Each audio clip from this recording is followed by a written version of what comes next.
Hello, welcome to Solo Playthroughs. It's time for another top 10. Yeah, buddy. It's always kind of a little bit of a letdown when I go from my top 10 games to, top 10 game specific stuff. But this one's got me excited, man. Like, I don't know how many people are going to want to watch this because I don't know how many Zeds heads there are out there, but I'm a Zeds head because I freaking love that game and it needs a top 10 list, man. It needs someone to go through and tell you who are the best 10 Farmingdale heroes. And I was considering almost like merging this and the heroic civilians, but that would have been way too long. So we're just going to do the top 10 heroic civilians. I'm like over caveats, man. The biggest complaints I get about my top 10s are my caveat section. So I'm just done with it, man. If you have a problem with my list, just don't even tell me about it. I just really don't want to know. If you want to discuss my rankings and tell me why I'm wrong, that I'm really interested in. So let's get to it. Number 10. No, not number 10. We're doing 21. We're doing 21, kids, because there are 21 of these heroes, and it is not right for all these heroes to die these horrible deaths at the hands of zombies, to not all of them get some love for all their sacrifices that they have made for our enjoyment. So we're starting with number 21. Who is it? Number 21 is Pickles. And Pickles isn't that good, dude. Pickles can't fight. The scavenging thing is kind of like garbage halfway through the game where you can't even get to the mine space or the farm space anyway because you get too many freaking Zeds on the board. The noisy bark only works 50% of the time. Like, it's just not good. When it doesn't work, then you have to kind of waste the movement to get Pickles back in place. But of course, you're going to roll a 1 and then you're having a combat and then Pickles is going to die. And dogs, unlike cats, don't have 9 lives. So forget it. Pickles is garbage. Number 20, Wilson the Hermit. I mean, he's more useful than Pickles. I'll tell you what, that lucky thing can be really cool. The lucky charm, the fact that you can roll a third thing. The shortcut stuff has some utility. But again, the non-combat oriented characters, you have to do something really good for me to be super impressed with you and be happy when I, randomly get you in one of my games. And Wilson the Hermit just doesn't do enough. Number 19. Well, we're getting into the realm of useful, right? So there's only 2 that I'm just like, garbage. Captain Piazza. Now, I probably should like her more than I do. But the problem I have with Piazza is that her range requirement thing is really tricky to get right enough for it to be worth it. Yeah, the Overwatch is nice and she can pull units back with her and the ammunition crafting can be really useful, but it still takes 2 actions to get it done. That at some point, Piazza is going to be in the wrong spot. You're going to try to have her set up right, but there's going to be a double activation on that thing. And now she's within 1. And since she's adjacent, her firepower is only 2. So you're like, what are you doing? She just ends up eating so many actions. She's never as useful as I want her to be. And she belongs down here near the bottom of this list. Number 18, we're going with another one of the original level 1 characters. We got Mayor Hernandez. Again, kind of has some utility. I'm not going to lie. The motivational speech thing is pretty cool. Really like Citadel. But again, for Citadel to be useful, you need to have a Zeds knocking on the door of your town center. So that's not great.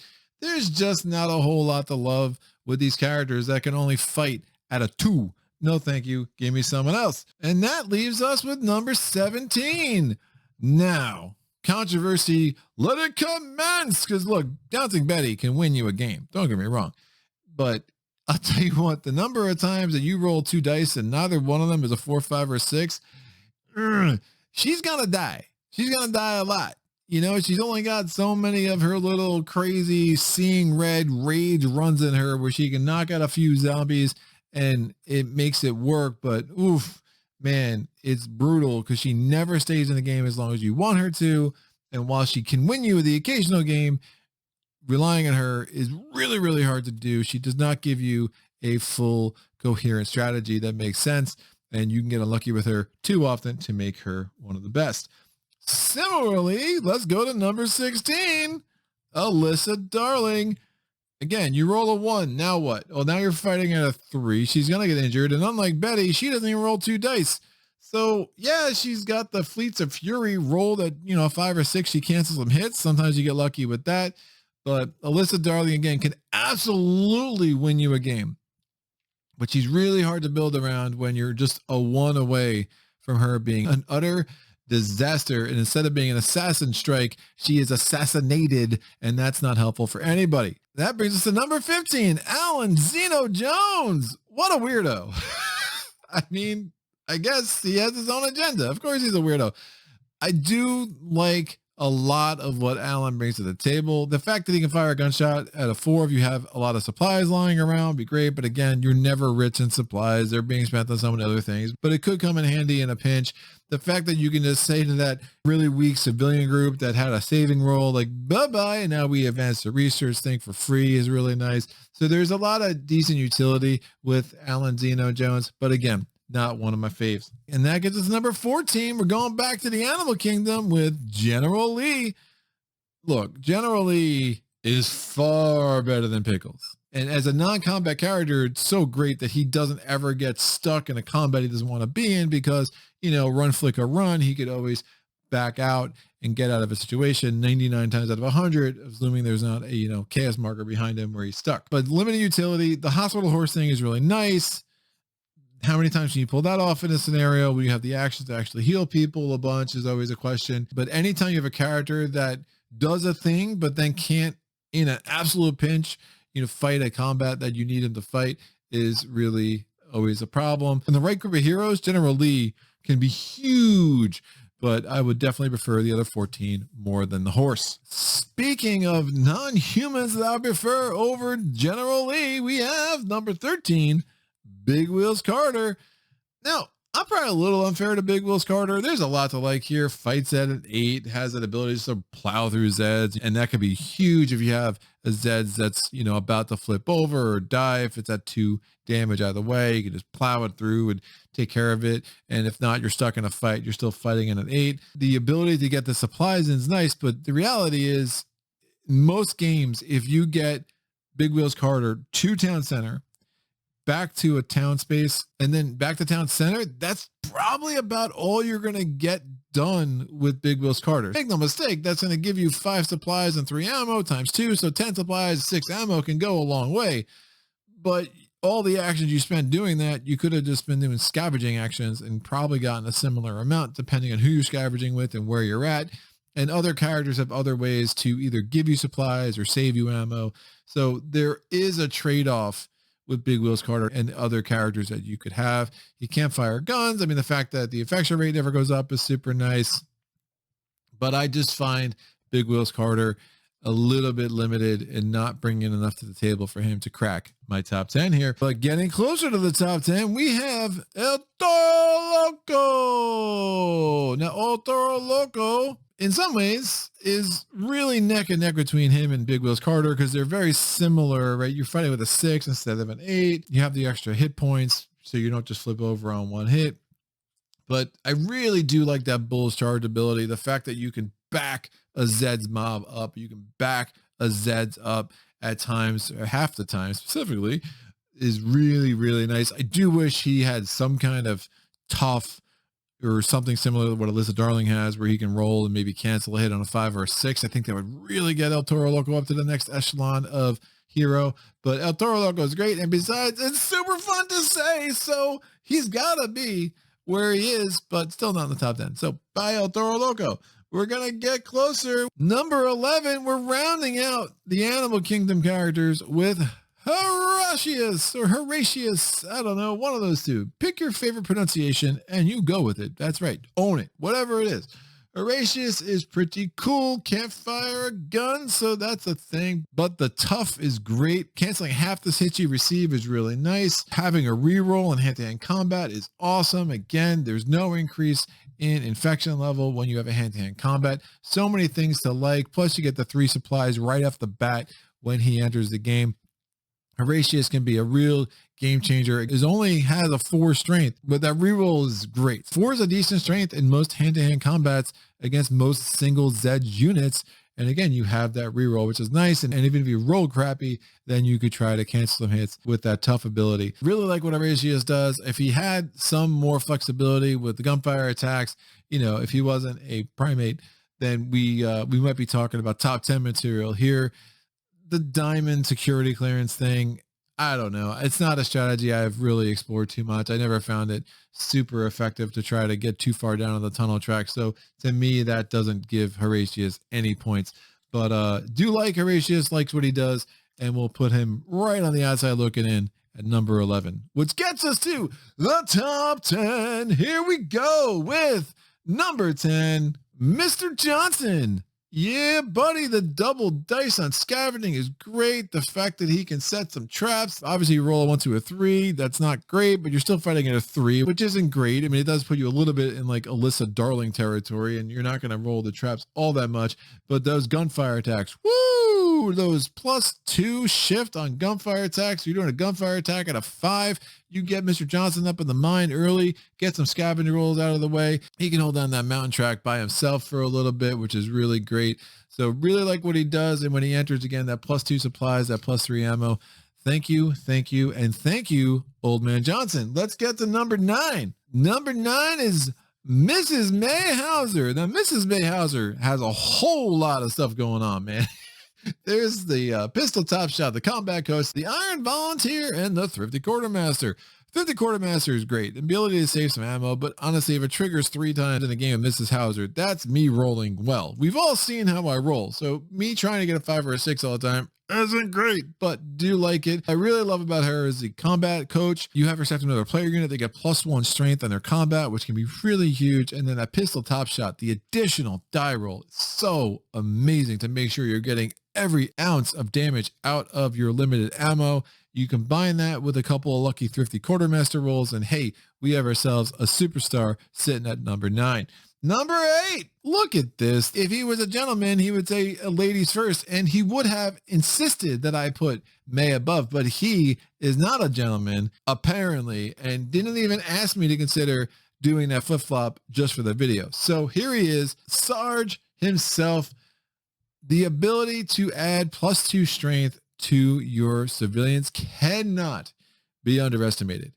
Running around, getting 3, hopefully 4 units with +2 strength, what that does for the rest of your game as your units are now capable of holding off the Zeds just that much longer is so important. If you watched my last live stream, I rolled like absolute garbage. The only reason I was still in the game at all for a long time was because of what I was able to do with Otto early in that game. He's a super cool character. The +1 to forge rolls is also a nice bonus. And then again, the tough thing, give me something where I can cancel half the hits, assuming I roll, statistically average.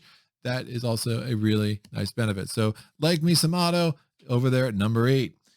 Number 7 probably could be higher because the doctor is in with Doc Seaver. Woo! Free heal action every turn. Yeah, buddy. What that does to get your units back in quicker, to get your action economy better, and to get that infection rate continuing to move 1 down every round is super nice. And then when you really need to spend a supply, you get 2 free heal actions just for the cost of 1 supply. That is awesome. So not free, you get 2 for the cost of 1 supply, but free in that you're not spending your other actions on this. So really, really like Doc. Yeah, he's got the science thing too. Honestly, there's only one science person that I love for their ability to get us to the super weapon.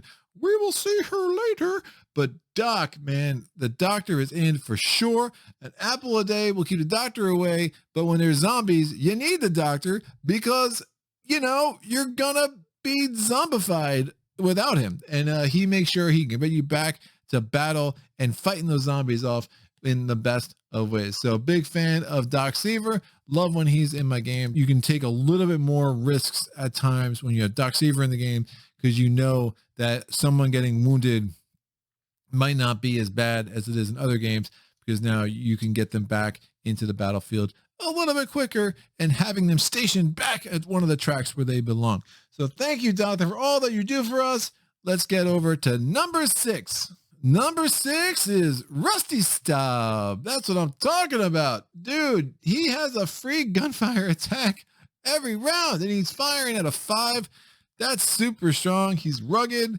Again, not going to cancel a lot of hits, but he will cancel some. And when he's about to die, he at least gets to roll 2 dice like our friend Bouncing Betty. The all-star making quality of Rusty Staub that puts him up here at number 6 is the fact that his scavenge actions are never a waste of time and a waste of an action. They always give you one supply in addition to whatever else you might get. That is such a huge thing. The number of times you just have Rusty camped out at the farm or camped out at the mine, and you're always getting that one supply, plus hopefully you'll get some good rolls in addition to that. But just love Rusty, love how efficient he makes the rest of the game. Love the fact that things can go awry and he still has a better chance than most of the heroes to end up in the hospital at least. You get him back in the action, heal him up, and go back to those, 5 gunfire attacks that don't cost any ammo once a round. That comes in huge late game. Big fan of Rusty. And now we go into the top 5. Number 5, Special Agent Wright for the win. Woo! Special Agent Wright is freaking amazing. Well, she gets a rugged roll too, but again, 5 or 6, not amazing. But the shift in all combat, hand-to-hand and gunfire, super huge. It honestly is what puts her in just absolute elite category. The only thing that edges her out over Rusty for me is the extra flexibility that she has that science base, and she has the ability to go down the diamond track. Now, again, I don't love either of those abilities in a vacuum, but it does add more to her character and makes her a little bit more well-rounded and a little bit more able to plug in and do certain things that you might need done on a game-to-game basis. Anecdotally, I feel like my most memorable wins in this game have always come with Special Agent Wright in the mix. So a big fan of her and what she brings to the table. And that's why she sits there at number 5. Number 4, what are you for? Well, you are for everything good, awesome, and strong pointy, because we have Colonel Kingman up there at number 4. I love the way this dude can just absolutely lock down a track. It's so freaking cool when his little defensive perimeter starts working. You get a couple of 5s or 6s. Really, this gives you time. So much of this game is just delaying the inevitable. At some point, your tracks are going to start to look really bad. If you can delay that on 1 or 2 tracks in a game, it's huge. It opens up the entire rest of the game for you. And Kingman, you just put him down on the track of your choice. I normally do highway with him. I've started to experiment with other tracks and I'm finding I like maybe a little bit better, but as you get out his strong point, you get out that mine and you just go to town. I love when he's combo with General Lee. I just love that hospital horse thing with him. It's so good. But ultimately, I find Kingman an absolutely amazingly strong character. When you got that hunker down ability, plus you're sitting in the strong point, I mean, that's a 4 shift every time you do a hand-to-hand combat. It's huge. You're making a ×3 Zeds into an advantage human. Unbelievable, man, what Mr. Kingman here can do. I do wish he had a tough roll as well, or a rugged roll, or whatever you want to call it. He doesn't. Does make him a little bit vulnerable, but easily the most locked down character of the bunch. I mean, when you compare him to Pickles, and it's like, is this even the same game? Like, what is happening that these two are both one hero? Kingman is freaking awesome. And that's why he sits there at number 4, and there are 3 left. That's right. We're down to 3. 2 of them are from level 1. 1 is from level 3. Whoever could they be? Well, let's get to it. Number 3 is Sheriff Hunt. Yeah, buddy, Sheriff Hunt. Man, just sitting there and showing the leadership that this man shows. And at times like these, we need good leadership. And Sheriff Hunt, he brings it. He brings it, people. And he makes those civilians heal. He makes those civilians scavenge. He makes those civilians move. Oh, the action economy that this guy provides for you is so huge. He's got that shift. He can fire 2 away, and he's still firing at a 4. Don't do it often, but that's super nice. Otherwise, attacking at a 5, having the reroll in hand-to-hand combat, having the tough roll, super strong character. Really love what he does, and that's going to get me to number 2, Deputy Schmidt. Presumably, Sheriff Hunt's little 2T student. I don't know, but the student has surpassed the master either way, because Deputy Schmidt is like, yeah, Sheriff Hunt, you show leadership, but you know what? I'm going to show initiative. And initiative is how you play the game, kids, because Deputy Schmidt just always has that extra action. He can get where he needs to get. He's got the tough roll. He's got the martial arts training so he can do the rerolls. And he's got the Eagle Scout, which gives him a shift in all hand-to-hand combat. Absolutely love what he does and how he can hold down a track with gunfire, hold down a track with hand-to-hand combat, and just always has an action. But if he gets injured, he has an action to use on himself to get back. If he's in the hospital and he doesn't have the EKG marker on him, he can use that action to heal himself. There's so much greatness that comes with Deputy Schmidt and his ability to really, really come in huge over the course of a game. So happy to have him at number 2, which leaves 1.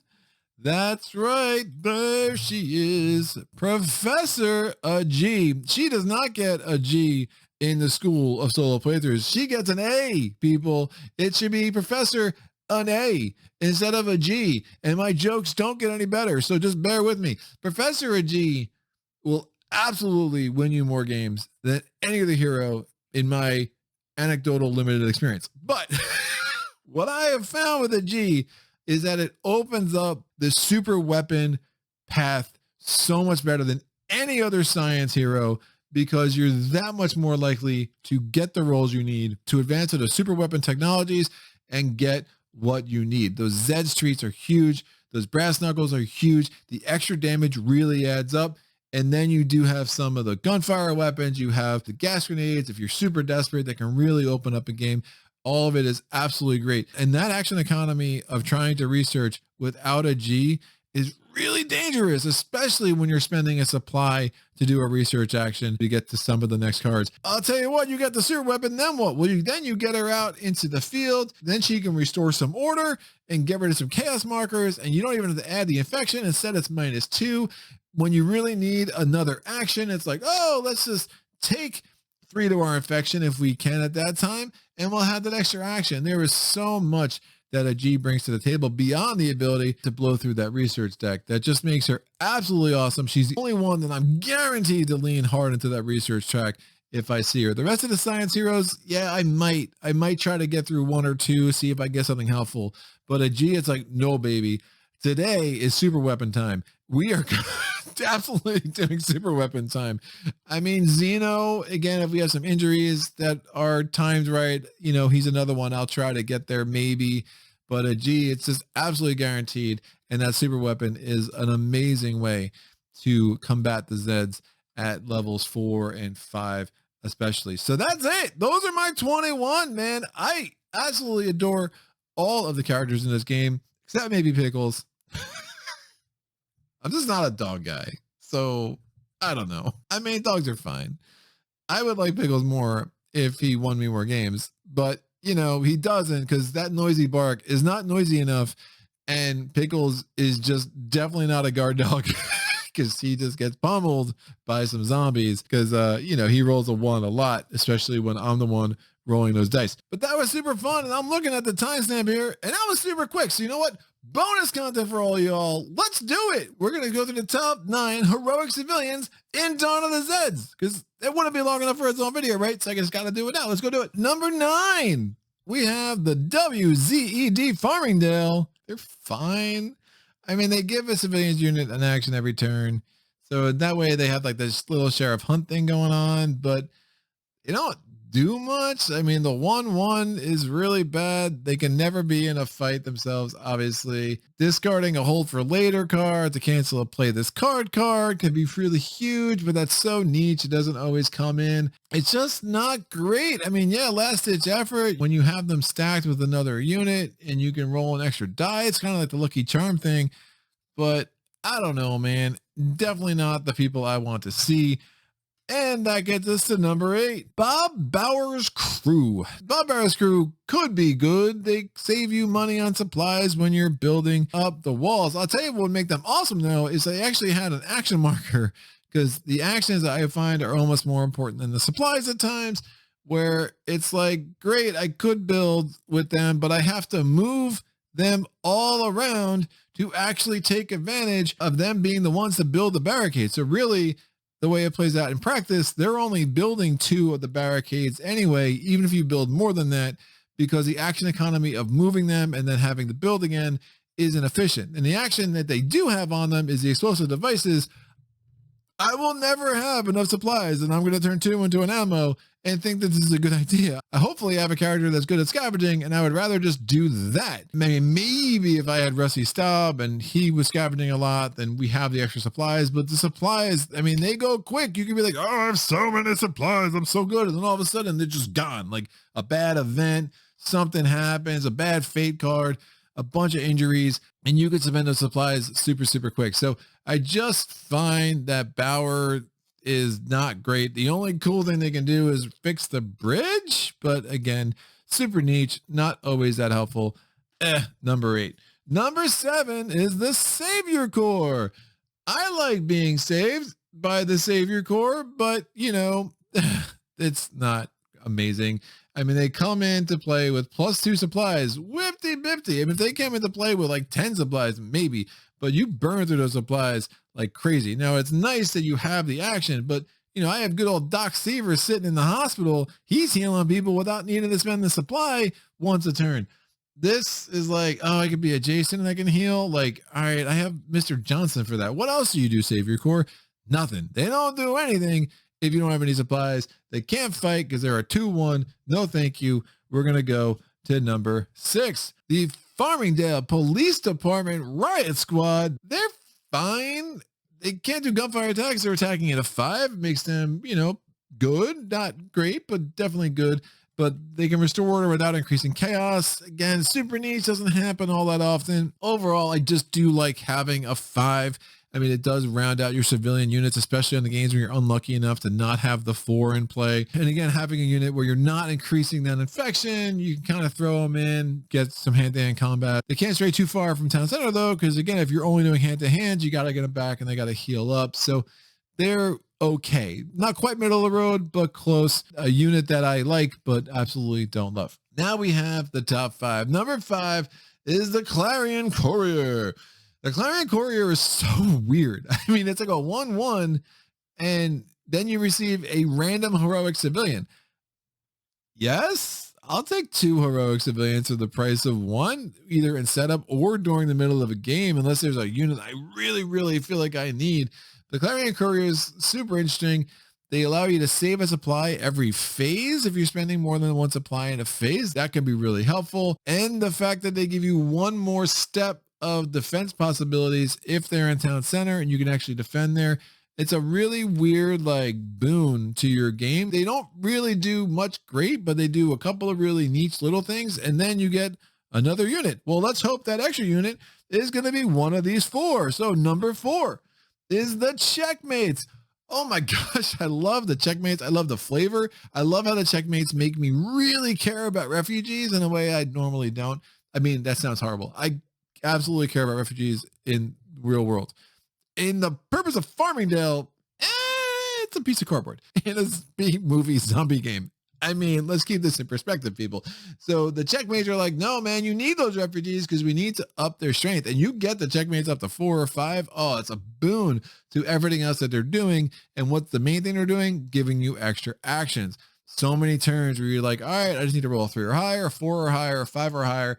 Boom, and I get 1 more action that turn over the course of a game. That really adds up. Even if you only win that roll 8, 9, 10 times, that's still 8, 9, 10 times you had more opportunity to get things done in a game where your action economy is super tight. So love me some Checkmates, and just, you know, their ruse de jeu. My French is amazing. Number 3, the FD 129 Auxillaries. Yes, now we're getting to some meat on these bones of these heroic civilians, because this heroic civilians, like, not only are they going to, you know, get a +1 shift in all hand-to-hand combat, not only can they make the villagers into refugees and release the civilians from their bonds of their defiance, but they have the ability to use their water hose and push a Zed back.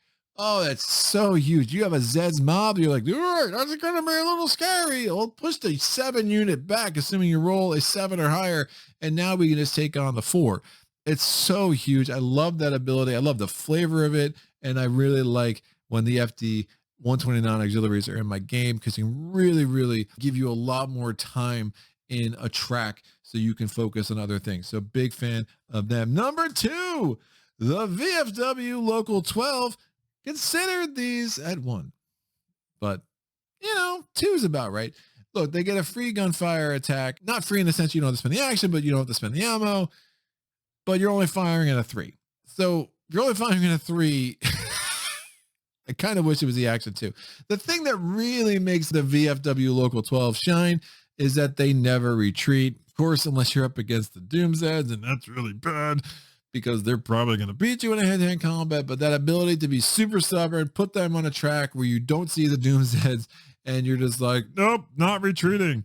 That can be huge. If you link them up with something that can heal them, it's a really, really nice combo. So that ability alone has won me enough games with Zeds that while I don't love the rest of what the VFW Locals bring in, they can be a really, really useful unit that could save a game absolutely with that refusal to give in to Zed's pressure, despite whatever might happen in a measly little roll. I mean, you can roll a 2, die, but they still don't retreat. They might go to the hospital, they might go to the cemetery, but that other unit has to retreat. And that, my friends, is amazing.